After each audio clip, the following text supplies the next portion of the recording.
Sot Kujt me Pesyje na ka sjell në një restorant, madje ju kam sjellur në një restorant se është një nga të preferuarit e mi dhe ndodhet në zemër të qytetit, në zonën e Don Boskos, është ky oaz gastronomik i cili quhet Restorant Bosko.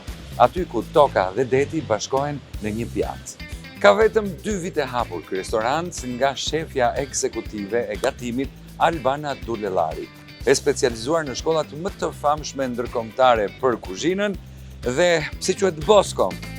Ne do të hymë së bashku brenda dhe do ta shohim. Është një ambient, do ta quaja intim, duket i madh, por jo. Futesh në një ambient të ngrohtë ku prevalon druri, të duket sikur i gjithë natyra të është futur brenda restorantit, është për darka familjare, për darka intime, për evente, për gjithçka, ne do ta shijojmë bashkë. Mirë se erdhë sërish. Mirë se të gjej. Si jeni? Mirë. Si ka luat mbrëm? Mbrëm u kënaqa, dhe kështu që prandaj po vjen sot këtu dhe do të sjell dhe një konkurrente fantastike. Por tjetër gjë e parë që bëhet është të takojmë shef Albanën apo jo? Patjetër. Unë jam i shtëpisë. Patjetër që. Mund të bëj ç'të dua? Patjetër. Bye. Mirë se të gjej. Po, përshëndetje, mirë se erdhe. Mirë. Çfarë kënaqësie. Jemi në mbretërinë tënde. Kënaqësia. Albana, ti ndërthur kaq bukur, gatime tradicionale me gurmen që ti ofron në mënyrën më elegante dhe të shijshme të mundshme. Çfarë gjejnë këtu njerëzit kur vinë? Atëherë, ne jemi restorant tokë edhe det, kemi edhe pak sushi në kërkesët të vetë lokacionit ku ne ndodhemi. Jam munduar të kem një kuzhinë të mirëfillt, por jo atë gurmen që njerëzit të tromben nga çmimet e larta. Kështu që kam zgjedhur një menu që të jetë mirëfillt, por që të gjithë mund të vinë të konsumojnë një drek ose një darkë pa shpenzuar aq shumë leksa që kem për gurmen. Dhe ajo që është më e rëndësishme është se një darkë me një shije apo drek kaq të mirë këtu dhe me çmimet që ti ke është e rrallë, jo vetëm në Tiranë, por në gjithë Shqipërinë. Pikërisht unë këtë doja të arrija, një restorant të mirë, me shërbim të mirë, cilësinë e mirë, por dhe çmimet janë të ulta dhe jo të çmimet e larta. Sot ne drekën do ta kemi tokë, det apo tokë dhe det? Ne do e kemi tokë edhe det, pak mix. Do fillojmë thjesht me pak tokë dhe do mbarojmë me det. Okej. Në fund për ëmbëlsirën do ta kemi kënaqësinë të kemi? Patjetër që po, do vi t'ja shërbej vetë personalisht. Mezi të brez. Shpresoj që të shijoni ushqimin dhe të jeni të kënaqur. Patjetër. Po shkoj të pres konkurrenten. Patjetër. Miru pafshi, faleminderit. Faleminderit. Të shkojmë të presim konkurrenten. Është nutricioniste. Quhet Hyrida Basha. Shoh peshkun atje, derisa të vi Hyrida, ti edhim një sy. Pamja flet vet.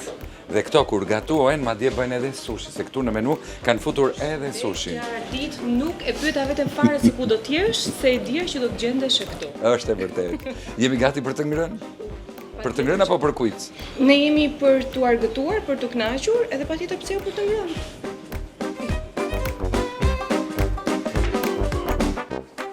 Çfarë kënaqësie.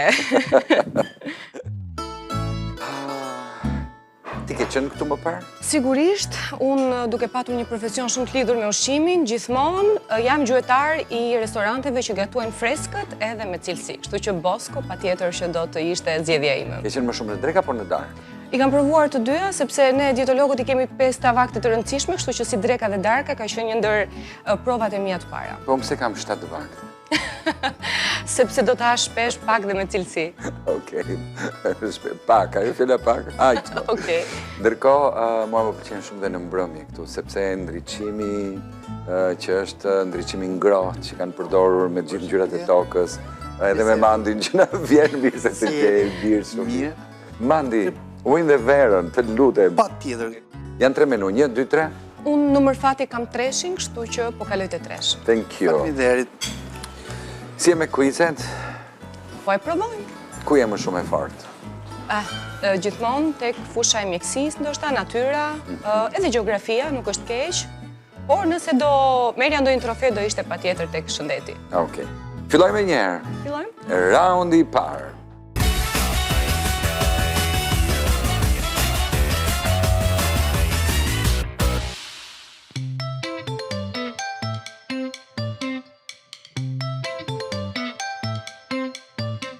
Atëherë, fillojmë me raundin, jo, nuk do fillojmë me raundin e parë, sa erdhi Mandi, dhe kur vjen Mandi, ndërpritet çdo gjë. Faleminderit. Të lutem. Vera është e zakonshmja? Po ajo. Shumë mirë. Mirë, atëherë ndërkohë që shërbet Vera, ne fillojmë me raundin e parë. Po. Fillojmë. Me qenë se restoranti është Bosco, pyll, sa burë nuk duket sikur jemi brenda një pylli gjithë ky gjelbërimi i bukur është fantastik. Shumë e vërtet, është një ambient shumë i ngrohtë, edhe arredimi përcakton totalisht edhe emrin që restoranti ka. Atëherë fillojmë me pyetjen e parë. Sa lloje pyesh ekzistojnë? 3 lloje pyesh. E filluam mbar, në fakt janë 4. Prandaj thash, janë 4. Po është numri me fat, nuk do ta besoja këtë. Janë pyetje tropikale, pyetje bud boreale dhe plantacione.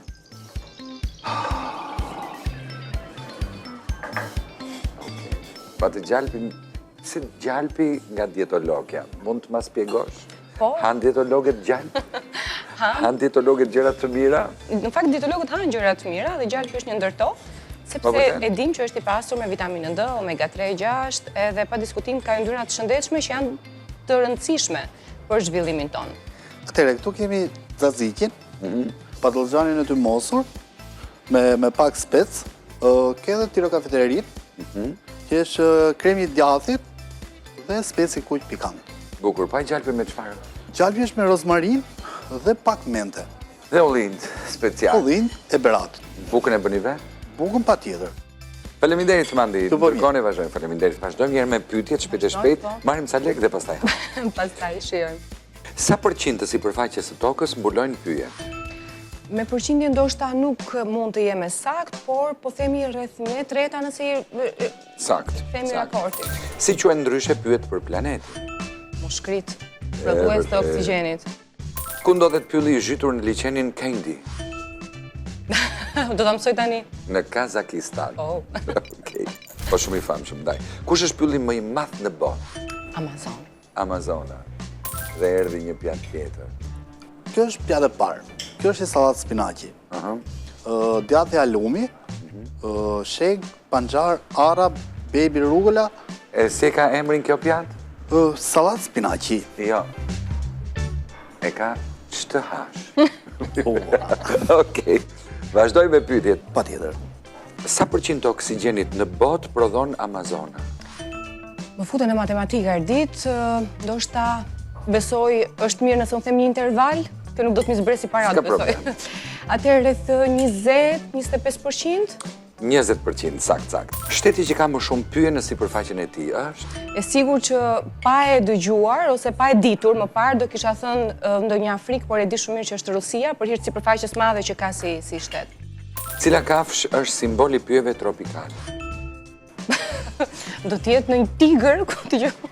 Jaguari. Jaguar, po mirë në atë familje jemi. Okej. Familja felin. Cili është funksioni kryesor i pyjeve për klimën? Rregullon ekosistemin, rregullon edhe sasinë e oksigjenit që prodhon dhe po ashtu ndihmon në ekosistemin. Sakt. Çfarë është deforestimi? Të bëj mirë. Nga vetë emri, Faleminderit, Mandi. faleminderit, që nga vetë emri është veshja e pyjeve, prerja e tyre, shkatrimi. Sakt. Cila kafshë njihet si arkitekti i pyjeve? Arkitekturën nuk e kam pas ndonjëherë qef, edhe këto kafshët që merrem me të, po aq. Nuk di pse Kastori, ti thon arkitekti. Kastori, i pyjeve, po. por Kastori është. Cila është pema kombëtare e Shqipërisë? Kjo dihet është dushku. Sakt. Çfarë roli luajnë pyjet në ciklin e ujit? Na duhen shirat, kështu që këtë bëjnë. Zi bëj prisja këtë pyetjen e fundit e gjete. Ke Se duhet të 150 euro, po vërtet për të ngrënë gëzuar një herë. Gëzuar. Gëzuar.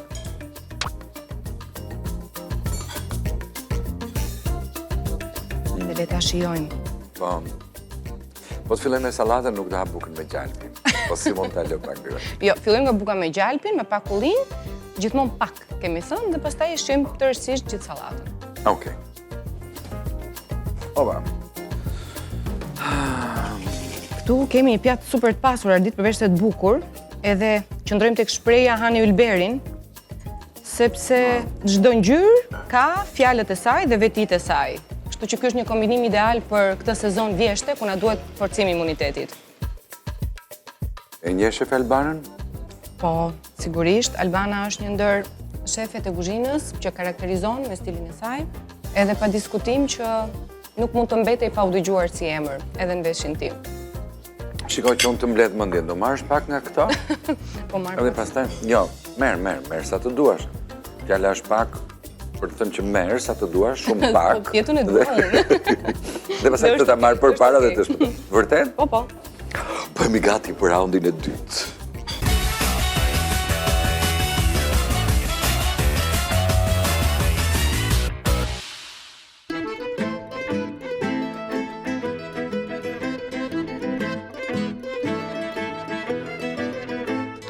Fillojmë raundin e dytë me 150 euro, me pjatat të mbaruara, të stërfshira dhe fillojmë me pyetjen e parë. Kjo është si një ëndër natë vjeshte këtu, por në fakt jemi tek libri Ëndra një natë vere. Cili është autori? Shakespeare. Shakespeare. Një tjetër pjatë e preferuar e ime. Atëherë kemi karpaccion e viçit, salca është me vaj tartufi, krem djathi, qep e tharë dhe pak erëza çapolina. Shumë faleminderit. Ju bof mirë. Fillojmë atëherë. Fillojmë. Kush është planeti që ndodhet më afër diellit? Mërkuri. Sakt. Okej. Cila është valuta zyrtare e Tajlandës? Biletën e fundit e kam për Lugano. Herës tjetër do ta pres Tajland që të marr vesh dhe monedhën e të ta sjell sepse di që ti koleksionon. Baht, quhet. Ditë më thuar se cili është materiali më i fortë në natyrë? Është diamanti. Si quhet gazi më i lehtë në natyrë? Hidrogjen, pa cilin s'do kishim ujë. Sakt. John Kennedy kishte një lidhje jashtëmartësore me një aktore. Kush ishte? Ardit, nuk jam shkuar ndonjëherë për thashë theme, po më fut në rrugë të keqe. Nuk e di. Po mirë, nuk e themi. Pse të merrem me thashë theme? Ç'na duhet thashë Ta marrë vesh gjithë bota Kemi gjithë që Karpaccio. Marilyn Monroe ka patur një marrëdhënie me John Kennedy, se themi fare. Vazhdojmë. Bota njeh 5 oqeane, po cili është më i vogël? Oqeani Arktik, Sakt. Cila është temperatura në sipërfaqen e diellit? zjarrit edhe dashurisë, duhet i qëndrosh as afër se digjesh dhe as larg se ftohesh, kështu që jam mirë këtu në tokë, nuk dua ta di temperaturën e diellit. Sidoqoftë për të gjithë kurioztarët e themi 5500 gradë Celsius. Okej. Samurajt janë luftëtar tradicional të cilit shtet? Japoni. Në Japoni. Nuk ka ndodhur ndonjëherë. Pa mbaruar raundi, unë të mbaroj pjatën. Mund të më thuash një titull filmi nga regjisori Dimitri Anagnosti që pushoft në paqe? Rrallë nga e kaluara. Sakt. 250 euro ke deri tani. Prandaj më shijoj kjo pjatë kaq shumë. Po, unë mezi pres raundin e tretë, po mbi të gjitha pjatën e tretë.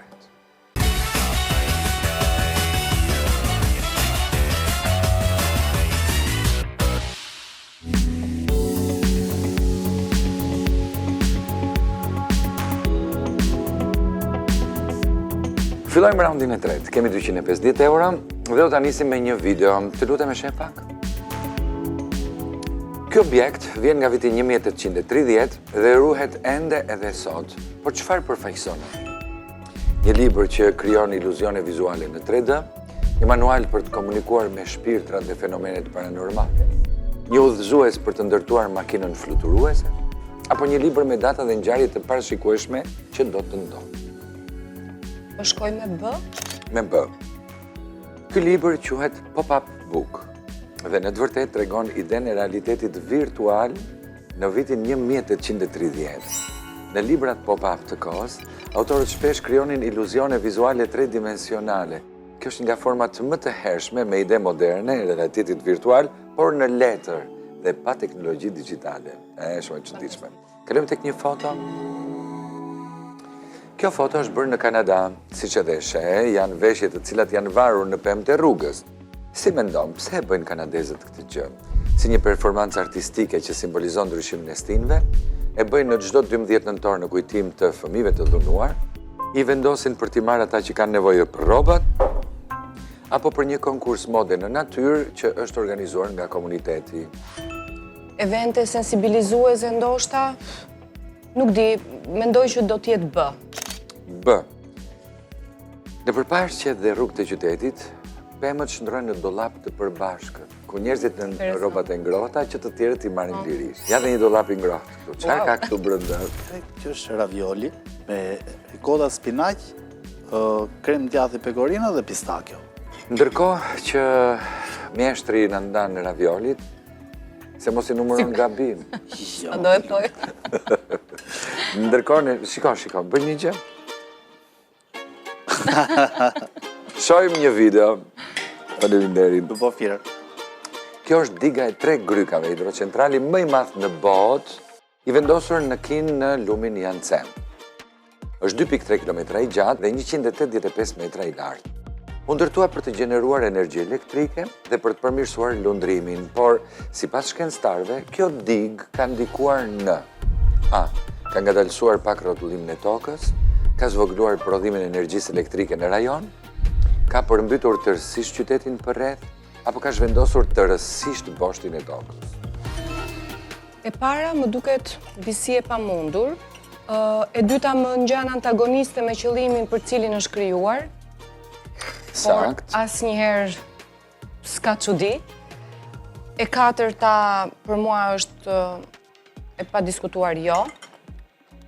Kështu që E pesta këtu është një mrekulli. Vazhdoj. po shkoj me C duke menduar që është shumë e madhe, diçka mund të ketë shkuar jashtë parashikimit edhe ka ndodhur që është përmbytur qyteti. Sipas NASA-s, ngadalësimi i rrotullimit të tokës është për shkak të sasisë ujit që përmban diga. Vëllimi i këtij uji tani zhvendos masën e planetit dhe ngadalson pak rrotullimin e planetit. Doktor Çau ka konstatuar se sa herë që masa ndryshon edhe rrotullimi i tokës, imagjino. E çuditshme. Tani, unë do bëj një vallëzim me pjatën, ti do shikosh disa vallëzime në ekran. Dhe të lutem mund të më thuash se çfarë zhanri të vallëzimit i përkasin. Okej. Sí, sabes que ya yo un rato mirándote. Quick step. Tengo que ganar contigo Okej. hoy. Po kjo?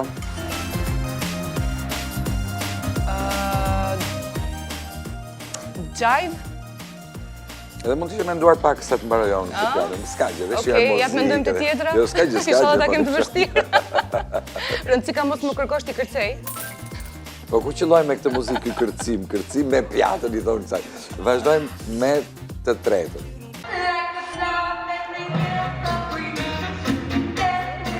Kjo është çaça e famshme. Dhe, kur të vini këtu kërkojni këto ravioli dhe unë nuk e di do me thënë. Vazhdojmë të kërcimi ka.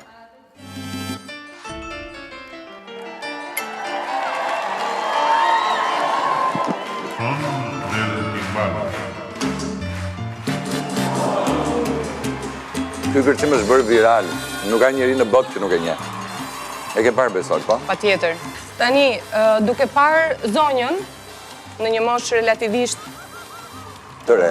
të re, do të mendoja që emri i kërcimit ka titullin Mosha është thjesht një shifër. Kështu e ka emri kërcimi. Por, okej, janë hapat tipik të salsës. Saktë. Në Britain's Got Talent, në vitin 2014, çifti Nico dhe Paddy Jones kanë mbetur ikonik në vallëzimin e tyre, por sa vjeç ishte Paddy atëherë? 74, 76, 78 apo 80 vjeç? Duke parë fizionomin dhe antropometrin e saj, besojnë 80 vjeç. Sakt, 80 vjeç dhe ti ke 380 euro, po ky vallëzimi këtu është vallëzimi më i mirë.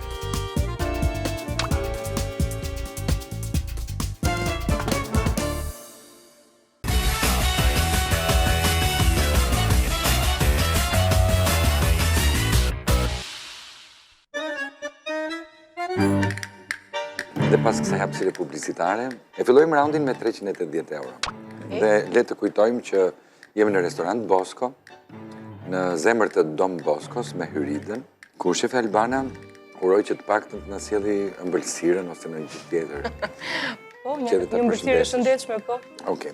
Shojmë disa pamje. Cili stadium është ky? Unë me futbollin nuk jam e mirë dhe nuk di a mund të më ndihmosh pak. Shikon, unë të ndihmoj, kjo pyetje vlen 100 euro. Okej. Nëse ti pranon të bësh një dënim, atëherë përgjysmojmë dhe unë të ndihmoj. Më mirë të më dënosh ti, se sa djali ku të shkojnë në shtëpi. Me që sa fjala, si kemi Nikolasin? Nikola është shumë mirë, edhe ishte shumë krenar që të vija dhe më tha, mami e shikon, tha që unë nga Power Kids të bëra dhe ty të famshme. Nikolas ka qenë një ndër fëmijët e Power Kids në sezonin e kaluar dhe ndër të mirët e Power Kidsit. Faleminderit. Përfitoj nga rasti të përshëndes të gjithë fëmijët dhe pse jo, le ta nënçojmë sot që në datën 11 janar ne do ta rifillojmë përsëri Power Kids me strukturën e vitit të ri 2026. Shumë sukses. Cili është dënimi? Këtu afër është një treg me fruta perime. Ke shitur ndonjëherë? Po, në një farë forme shitje është çdo gjë që bëjmë. Ja, okej. Po fruta perime se kam provu. Jemi gati të shkojmë. Provojmë. Cili është një frut i mirë që bën përshëndetje? Tistinës. Kemi gështenjat, kemi agrumet, ftoj, po ashtu. Hurmat, po ashtu janë shumë të mira dhe të rëndësishme për shëndetin. Gjithçka që ka Stina. Jo më kot natyra e ka krijuar në instinkt caktuar, sepse pikërisht lufton ato sëmundje për cilat jemi destinuar të kemi në atë situatë. Tani dalim, ecim një çik që të tresim tek që kemi grënë, Ecim. lëm vendet e asaj që na vim më mbrapa. Okej. Shkojmë tek Pas ka tregu. qenë shumë e vështirë të edhe zgjidhje shesim. stadiumin. Po sa dje do kishte shpëtuar. Do kisha shpëtuar. Ja. Okej, faleminderit.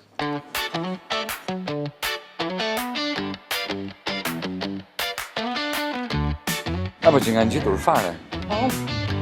Që nga afër. Po shon shegën. Po. Dhe ti do të bindesh si jeni mirë? Mirë, shumë mirë. Si jeni mirë? Si e? Mirë? Se të bjene qaf me diçka? Mundet që Hyrida me kesha ime? Jemi në programin e Dila Shqiptare të kujtës profesyje. Okej. Dhe duhet që dikujt që do vit i shesi një frut. Ti e ke bezdi? Jo. Pra, ne do shesim. Okej.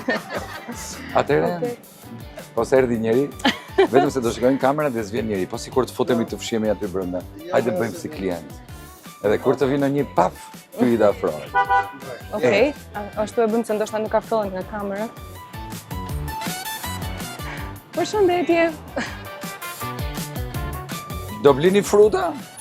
Do blini. Po, nuk e kam unë dënimin, e këti, vazhdo. Po, atëherë duke qenë që jemi në një sezon vjeshte, sigurisht që dhe ka ndryshuar mënyra se si ushqehemi. Unë jam shumë e sigurt që ti do zgjedhësh ato që natyra përmban, por do të kisha sugjeruar që mbi të gjitha të blije shegët. Do ta blesh një sheg? Patjetër. Faleminderit. Tu plotsu dënimin. Po, e kalova paq. Faleminderit. Atëherë një sheg, mund t'ja bëjmë zonjës dhura? Një sheg dhurat nga ana jo. Edhe e ke kujtim. Të sheg. Mua një dhurat, urdhëro. Mua dhurat boll që u Faleminderit takuam juve. bashkë, kjo është dhurat. Miru pafshim gjithë të mirat, faleminderit. E bëre dënimin. E bëra. Se dija që kisha kaq fat me dënime. Jemi dy, po na dhuron nga një shek. Si ke emrin? Hamid. Të vaf të mbar. Shegët e sigurt që do shiten. Të gjitha. Shumë faleminderit. Jo, Po s'është bezdi. pa merak. Gjithë jetën me qesa jemi parë. Shumë Hamid, faleminderit. faleminderit. Gjithë të mirat. Faleminderit. Sa dënimi bukur? S'dolem dhe pa gjë. Shkoj.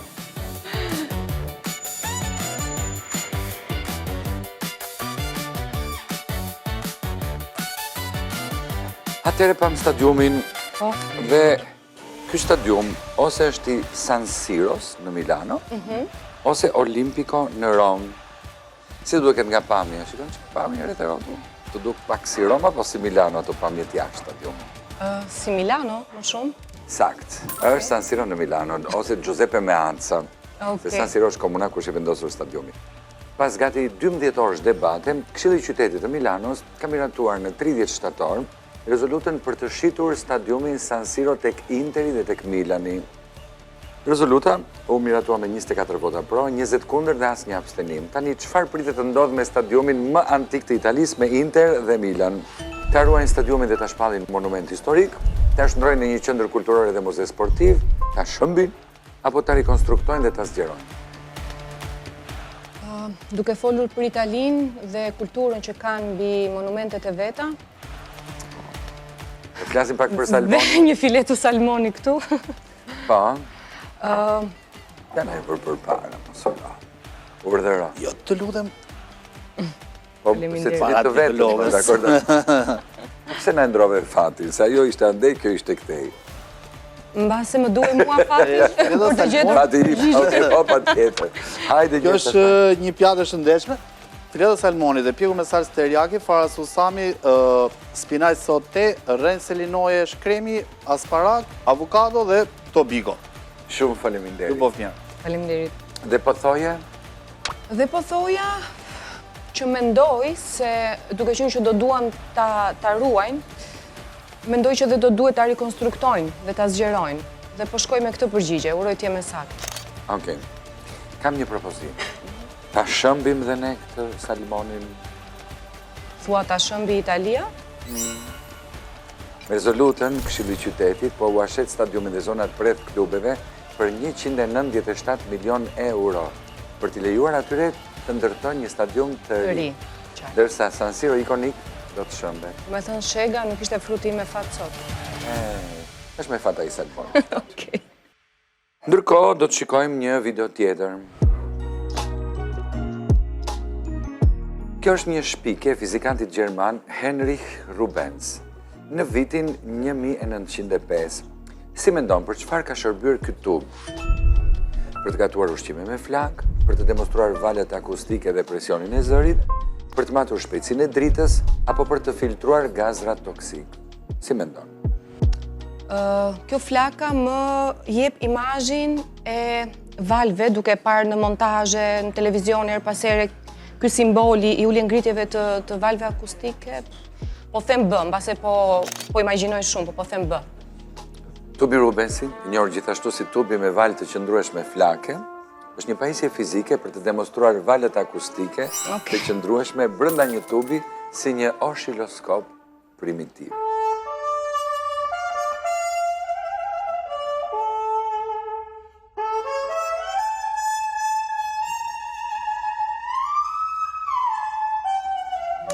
Vazhdojmë. Të sportistën e një, Po, e njoh. Monika Rimbi emrin, dhe çfarë është? është teniste. Sakt. Emri të kujtojnë? Më mirë sa ta ngatëroj s'po e them. Atëherë, kjo është Monika Seles. E shpallur si tenistja më e mirë në planet në vitin 1991. Ka fituar 9 herë trofeun e Grand Slam, 4 herë Australian Open, 3 herë Laurent Garros dhe 2 herë US Open. Në vitin 1991, ajo shpall dhe tenistja më e mirë në planet dhe në 30 prill të vitit 1993, ndeshja kundër bullgares Katarina Maleva në stadiumin e Hamburgut u ndërpre, sepse miliarderi Tom Golisano i propozoi në fushë në gjunjë, që është dhe bashkëshorti aktual, një tufzojsh e sulmojnë papritur duke dëmtuar në sy, një agresor neonazist në publik sulmon me armë 2 spektator, apo një tifoz hyri në fushë dhe e goditi Monikan me thikë. Shiko, në fakt jam kurioze për gjërat që marrin emër edhe që bëhen histori. Nëse unë nuk gaboj, do kisha dashur të thoja që miliarderi Tom i propozoi, duke qenë që sot jam bashkëshort, por jo. Monika ka pas një histori shumë të trisht në karrierën e saj dhe unë e lidh me pikërisht me dën.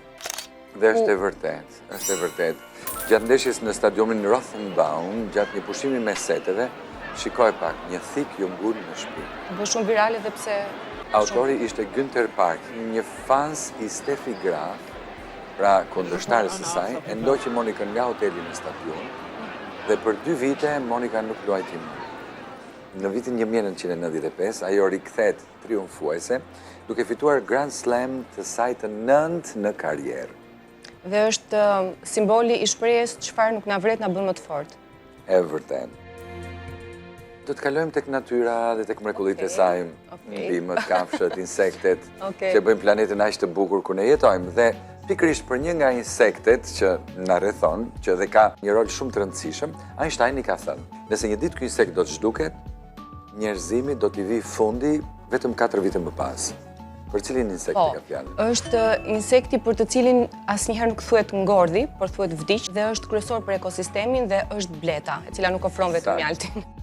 Bletët janë burimi më i rëndësishëm i jetës në tokë. Në Australi, kur është shumë vap, nektari i disa luleve fermentohet dhe shndrohet në alkool. E shikoj këtë video. Si çdo ferment. Pas i shojnë pak nektar ose lëng të fermentuar, bletët fillojnë dhe turbullohen. Dhe kështu ne kemi një blet të dehur. Por çfarë ndodh kur ajo pasi ka pirë dëshiron të kthehet në fole? Rojet e foles nuk e lejojnë të hyjë dhe dëmtojnë. Bletët e tjera i fluturojnë anash derisa e sjellin në fole. Ajo futet në fole dhe rifillon fluturimin pas 48 orëve pasi del pija, apo mbretëresha e ndëshkon duke i hequr të drejtën që të mbledh nektar për 24 orë. Tani, cila do të jetë përgjigja dhe a jam unë jo e sakt apo jam e sakt, kjo më mëson që të mos e mbaroj këtë gotën e verës se si dihet më pret në shtëpi. Do të të shoqërojnë komshin duke ngjitur shkallët. Por mendoj që do jetë Ose do futesh në shtëpi dhe do ndalosh të dalësh për 48 orë. Ose Nikolasi do të heqë të drejtën për 24 orë që të flasësh me të. Ose rojet e shtëpisë nuk do të lejojnë të të hynë, madje do të dëmtojnë, do të hanë këmbët. Atëherë ta kemi mirë me rojet se si dihet po zgjedh të parën. Atëherë, Rojet e folet. shikoj këtë video, shikoje. Për bletët, pirja nuk është aq argëtuese sa që është për ne dhe nuk pranohet mirë nga pjesa tjetër e kolonisë. Bletët roje i mbajnë ato jashtë për t'i penguar që të shndrojnë nektarin në mjalt alkolik dhe i kafshojnë këmbët bletës së dehur.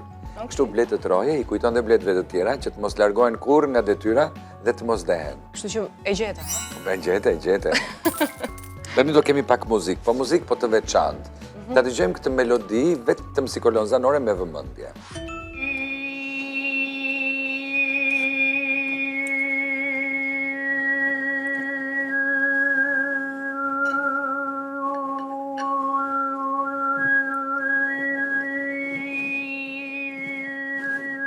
E dëgjove? E dëgjova, po po Atëherë, thoj me kjo vete, shoqyr shëmbaroj vera, se më ka dhënë një tingull mushkonjash.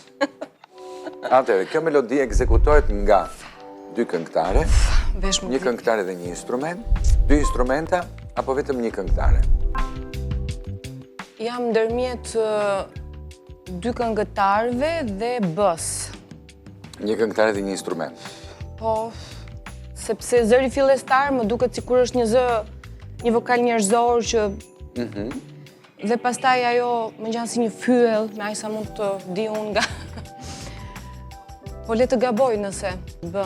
B. Shikoj videon. Ja përgjigje.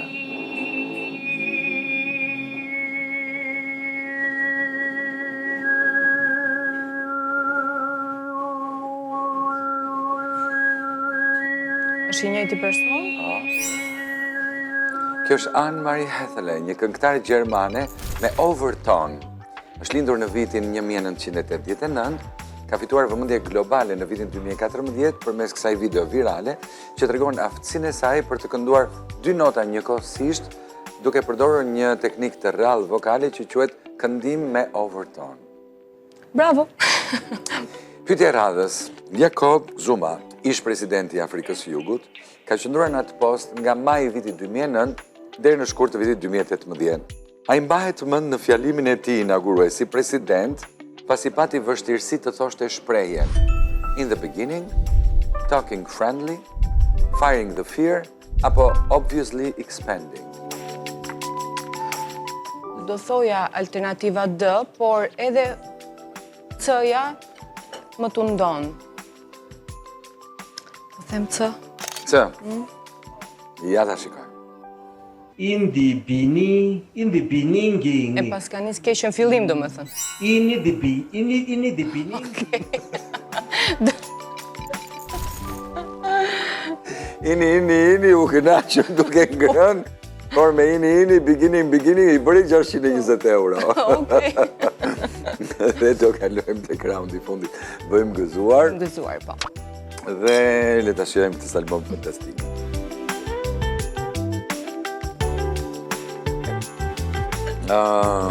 E ka qarë Albana. Unë provova diçka, ti jo? Unë jam duke numëruar lekët. Sa i mirë salmoni.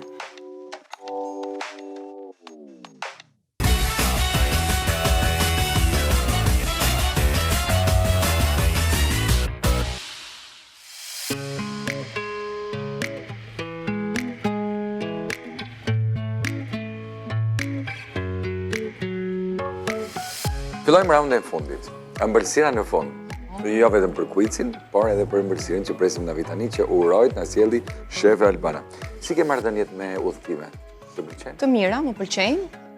Herë për pushimet, herë për ndonjë impenjim apo shkollim, por patjetër që mbetet një ndër surprizat ose dhuratat që ja bën vetes. Po ishujt të pëlqejnë, ke shkuar, ke vizituar ishuj? Disa, por bota është kaq e madhe, ishujt janë kaq pafund, sa asnjëherë nuk themi kur bërë mjaft. Vërtet, sa ishuj pafund janë, sepse raundin e fundit ne do flasim për ishujt dhe është momenti që të dimë se cili është vendi që renditet i pari në botë, pasi ka në territorin e tij 221.800 ishuj. Kështu që duhet ta shënoj edhe si një destinacion të radhës. Kush? Është fakt interesant ky në fakt, sepse kushdo do kishte thënë Filipine apo diçka tjetër, por unë e di që është Suedia. Suedia, sakt. Tani shkojmë tek një nga ishujt më mahnitës në botë, që janë ishujt Palawan. Kanë ujëra të kristalta, peizazhe unike, shkëmbinj, laguna. Është një nga destinacionet turistike më të lakmora për turistët nga gjithë bota. Ku gjenden këta ishuj? Në Filipine, Tajland, Madagaskar apo Polinezinë franceze? Nuk e kam vizituar, por ndoshta po punoj me logjik të emrit, ma thua edhe një herë të lutem? Palawan. Filipine. Sakt, në Filipine. Erdhi me qefja, mirë se na erdhi. Wow, çfarë shpërblimi. Të lumshin duart. Shpresoj të jeni kënaqur të keni shijuar ushqimin. Ne kemi shijuar sa edhe për pak të erdhën pjatat e Lara atje, domethënë Do na jepni një dorë. Të lumshin duart, të lumshin duart. Vjen mirë. Ndërkohë, çfarë kemi për ëmbëlsirë? Atëre, këtu kemi një ëmbëlsirë që është galaktobureko. Është një ëmbëlsirë greke, meqense unë pjesën më të madhe të jetës time kam kaluar ande. Kam përzgjedhur për ju sot t'ja prezantoj. Fantastike. Të ndihmoj të na ja afrosh. Ja, të tash. Po duk shumë larg këta tavolina. Okej, tani u bë tamam. Atëherë është një ëmbëlsirë e ngrohtë sepse pishet në moment, do t'i kute 15 ose 20 minuta që të pishet. Dhe ndaj. Jo vendos, duhet që t'ja. Tu kemi shurupin e vetë, që është një shurup me sheqer, mjalt dhe kanell. Do t'i vendosim dhe pak akullore, sepse shkon shumë, dhe është akullore jogurt me kos. T'ja pres, t'ja shurpej dhe në pak. Sa mirë duke. Pak si byrek me qumësht apo gabon? Atë, ngjan me byrekun ton, qumështorin ton përafërsisht. Por që thjesht kjo ka një miell që quhet si migdali. Dhe pak pistakjo.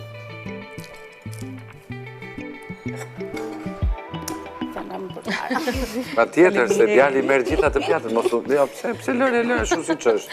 Lëre të plot. Pse duhet ta ndash? Ka në njëri tjetër që pret nga kjo? Jo, vetëm për ju është. Atëherë, qëndrojmë ke pjata ku është, pse lodhesh? Ta vendos dhe një akullore. Me qenë se dietologja nuk po flet. Jo, kur dëgjova se migdalis dhe mu prish pak mendja, po duke ditur që e ka bërë Albana do të kisha ngrënë me çdo kusht, edhe pse profesionin ndonjëherë ai ndalon. Të mirë. Është pak ëmbëlsirë e Sa e rëndë. bukur është jeta. Po. Është pak si e rëndë si ëmbëlsirë, por që Edhe mund ta kishe kursyer këtë fjalë. meqense kishim një dietologe në tavolinë, thash. Ta bëj mirë. Një herë në javë është e diel. Po. Të lumshin duart Albana. Faleminderit. Albana të falenderoj shumë. Jo, bëf të mirë. Rrofsh, e vlerësoj jashtëzakonisht pafund. Domethënë profesionalizmin tënd, mikpritin tënd, buzëqeshjen tënde, gatishmërinë në çdo moment, kështu që më lejo të falenderoj publikisht për atë që ti je. Faleminderit shumë. E thënë nga ju është për mua privilegj. Faleminderit. Faleminderit Albana, edhe unë e vlerësoj, jo vetëm shijen, po atë çfarë ka më shumë rëndësi ekuilibri në secilën pjatë që solle. Më vjen shumë mirë Flasim e te thënë nga një dietologe. Profesionalisht dhe shpirtërisht. Dy në Dhe kur një. kombinohen të dyja sa mirë. Lëre. Dhe unë sot do flesh shumë e lumtur me çdo fjalë.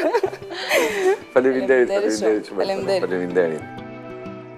Tani shikojmë disa pamje. Duke sikur jemi në një shesh gjirimi të një filmi horror. Isla de la Muñecas Është një nga vendet më të shqetësuese në botë, me qindra kukulla të varura në pemë, shumë prej tyre pa kokë, të gjumtuara, të mbuluara me myshk. Ekzistenca e këtij ishulli i detyrohet kujt? Një fermeri, një eksploruesi, një vrasës serial apo një mjeku psikiatër? S'do doja të ishte, po mendoj një vrasës serial? Një vrasë serial. Atëherë, bëjmë një gjë, unë po dalë këtu, të dalë këtu. Ja, të spostojmë pak. Okej. Që ta shikoj edhe më mirë ekran në televizori. Mos u shqetëso. Jo. E di që nuk je vrasës serial. Jo, kujtove se do vija dhe të të merja nga pjata jote. Jo, e kam Të ta ofroj. pjatën. Pa merak. Unë fakt jam në dy, po mbetat e vrasës si serial, për mënyrën se si. Ky vend ndodhet jo shumë larg qytetit të Meksikos dhe ja detyron ekzistencën e tij një fermeri. U vendos në vitin 1950 dhe është Don Julian Santana Barrera. Sipas legjendës, ai nuk mundi të shpëtonte një vajzë të vogël që po mbytej në liçen, dhe pas mbytjes fermeri pa një kukull që notonte në ujë. Dhe duke menduar që i përkiste vajzës vogël, vendosi ta mbante si relike. E lidhi në një trung pemë në pyll, dhe pas kësaj u fiksua i bindur se përmbante shpirtin e vajzës së vogël që kërkonte paqe. Për këtë arsye, filloi të mblidhte kukullat të tjera dhe i varte në përpemë si një përpjekje për të qetësuar vuajtjet e një shpirti të pafajshëm. Okej. Të pak në shmë e mirë se alternativa ime. Tani, një vend i tillë nuk ka kaluar pa u zbuluar nga artistët dhe pikërisht në ishullin e kukullave të varura, dikush ka realizuar një klip. Kush ishte? Michael Jackson, Lady Gaga, Ozzy Osbourne apo Whitesnake? Mendoj që është Lady Gaga që ka bërë një këngë rishtazi. Lady Gaga, po është kënga dhe videoklipi Lady Gaga, si ako është The Dead Ends. Është regjistruar në ishullin e kukullave në korrik të vitit 1925 dhe regjisori famshëm ishte Tim Burton. Gjithë këto detaje tani i mësova, se nuk e dija që ishulli ekzistonte realisht, por thjesht kënga, edhe ajo çfarë pash më bëri ta lidhje. Vazhdojmë. Tani edhe pse jemi në dimër, nuk është keq të relaksohemi pak me këto pamje të mrekullueshme. Shikoj pak. Patjetër. Jemi në Zakynthos, ishulli famshëm grek që ndodhet në kombinohet me ëmbëlsirën. Eksakt. Me plazhet egzotike, rërnejimët, ujërat e kaltër, që janë dhe arsyet pse aq njerëz shkojnë atje. Ky ishull ka historinë e tij. Gjatë pushtimit nazist të Greqisë, kryetarit të bashkisë të Zakynthos ju urdhërua që të bënte një listë me emrat e të gjithë hebrejve në ishull. Lista që dërgoi ai bëri që të mbijetonin të gjithë hebrejtë e ishullit. Cilët emra vuri ai në listë? Emrat e të vrarëve që nuk gjendeshin, emrin e vet dhe atë të priftit të ishullit, nuk dërgoi asnjë emër dhe e ekzekutuan, apo emrat e 3 grekëve që u sakrifikuan me vetdije. Si mendon? Mendja greke njihet për mbretësi, kështu që kam idenë që ka përdorur zgjuarsinë duke dhënë emrin e vet dhe të priftit. Prifti është gjithmonë i shenjtë në Greqi dhe nuk besoj që do kishin kryer një krim kundrejt priftit. Nuk kam çfarë shtoj asnjë fjalë e saktë. Okej. Vazhdojmë me pyetjen tjetër. Okej. Kur flitet për ishull, nuk mundet që të mos shohim dhe këto pamje. Shikoj pa. Ku jemi? Në Venecia. Venecia. Se kemi ndonjë është një nga qytetet më të veçanta dhe më magjik në botë. Ndërtuar mbi më shumë se 100 ishuj të vegjël të ndarë nga rreth 150 kanale dhe që lidhen me mbi 400 ura. Nuk ka rrugë, ka kanale ujë, ku lëvizin tipiket gondola veneciane. Mbi çfarë u ndërtua Venecia? Mbi shkëmbijin të dal nga shpërthimi i një vulkani, mbi mirat trungje druri të vendosura në tokë argjilore në ujë, mbi shtylla mermeri të ngulitura në fundin e lagunës, apo mbi rërën argjilore karakteristike të lagunës. Mbrëmjeve kur nuk shoh diçka që të më pëlqej, futem në YouTube me dokumentar dhe me sa duket ka bërë mirë ky i fundit. Uroj të mos gaboj, është trungjet e drurit, sepse më kujtohet edhe mënyra se si vendosën trungjet, pastaj pllakat. Besoj që është B-ja. Sakt. Vazhdojmë me tjetrën. Tani të shohim një mrekulli të arkitekturës. Ndodhet në Venecia dhe është, shikoj pak. Të pëlqen? Do doje të jetoj aty? Ndoshta ta vizitoja, po për të jetuar. Dhe në fakt, nuk e di, pasi ta marrësh vesh. Ky është pallati i mbretëreshës Margarita, rezidenca mbretërore e princeshës Sisi, pallati i festave të Kazanovës, apo kazinoja më e vjetër në botë. Gjithkush prej tyre mund të ishte alternativa, Po mbetem tek alternativa A? Në fakt, është kazinoja e Venecias. Dhe u themeluar që në vitin 1638 dhe është shtëpia e lojrave më e vjetër në botë. Kjo do të thotë që me lojrat e Jemi në fatit. pyetjen e fundit. Po. Sot në botë janë edhe ishujt e izoluar nga bota ku ekzistojnë dhe tribut me kanibal. Shkojmë në ishullin Papua, ku gjejmë tribun Korowai, të njohur për kontekstin kulturor të izoluar. Shikoj pak. Janë një popullsi prej 3.000 deri 4.000 banor që jetojnë fal gjuetis dhe agrikulturës, dhe në cilin rast ata hanë njerëz. Kur fëmijët janë të urritur, si dënim për të lidhurit me shtrigat, kur dikush vret krokodilin e lumit sepik, apo të huajt kureshtar që afrojnë më shumë se ç'duhet. Është një ndër fiset që ka ngjallur diskutim edhe si India që ka lopën kafsh simbol apo të shenjtë, po, këta më duket Ata kanë krokodilin e krokodilin, lumit sepik, është e okej. Kështu që duke qenë që edhe besojnë për hir të mungesës së kulturës edhe informacioneve besojnë ende në shtriga në situata të tilla, po mendoj që është pika B.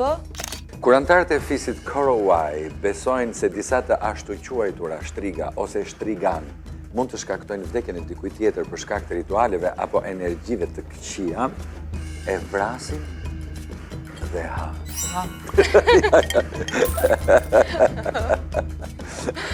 Gëzuar. Vetëm vetëm gëzuar dhe të urojmë për 930 euro që ke marrë. Faleminderit.